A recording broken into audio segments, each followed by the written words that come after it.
November 16th, 1991, Cecilia, or as everyone called her, Cece Cipriani, clocked out and walked out of the El Paso County Sheriff's Office. There is not a day that goes by that I don't think about it. And right into a mystery. Cipriani, her fellow officer said, was a rising star, the first female lieutenant in the Law Enforcement Bureau. It wasn't just a job to her, it was a true passion. Not the kind to ditch work. She hadn't been seen or heard from. She didn't report to work for a couple of days. And when investigators went to her house 3 days later, they were prepared for the worst. It was devastating. But no one had any idea how bad. I got a call at about 2 o'clock in the morning. It was Bill Mistretta from the Sheriff's Department who called and said that my sister was dead.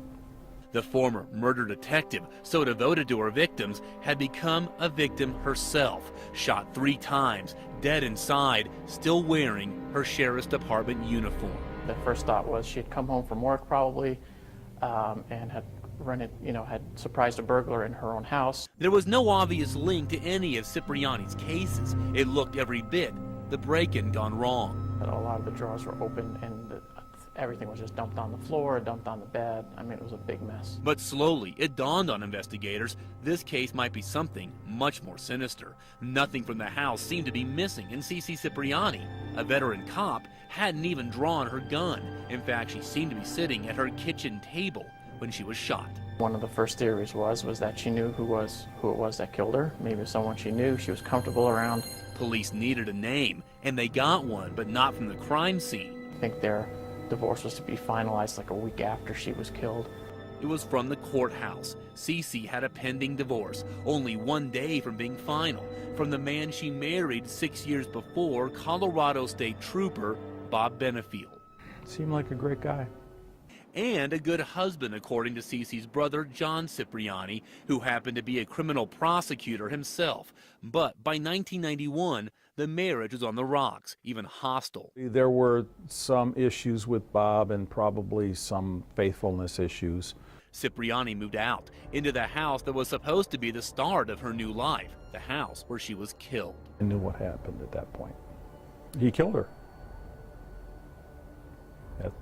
That's what I think. John Cipriani had his hunch, but investigators in Colorado Springs had next to nothing tying Bob Benefield to the crime.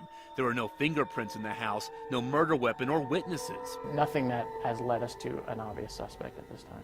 No way to prove where Benefield was the night of the murder. He was home alone, basically, is what he said. The state trooper seemed free and clear. Well, my gut tells me that he was smart enough. Having been a police officer, he knew what was going to implicate him. Until investigators discovered there's at least over 1,000 pages of just police reports. There was something they didn't know about Bob Benefield. As to some things that happened in his life before he met Cecilia that kind of focused the investigation on him.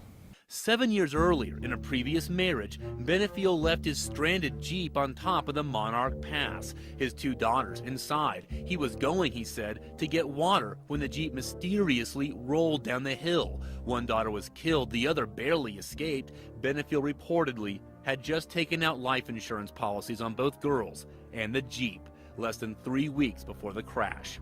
Did that produce a break in the case? No, it did not.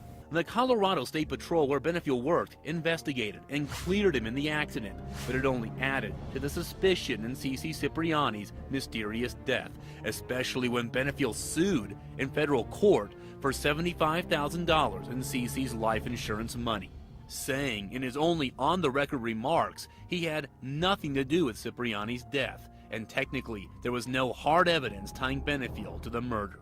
Yeah, it was Bob.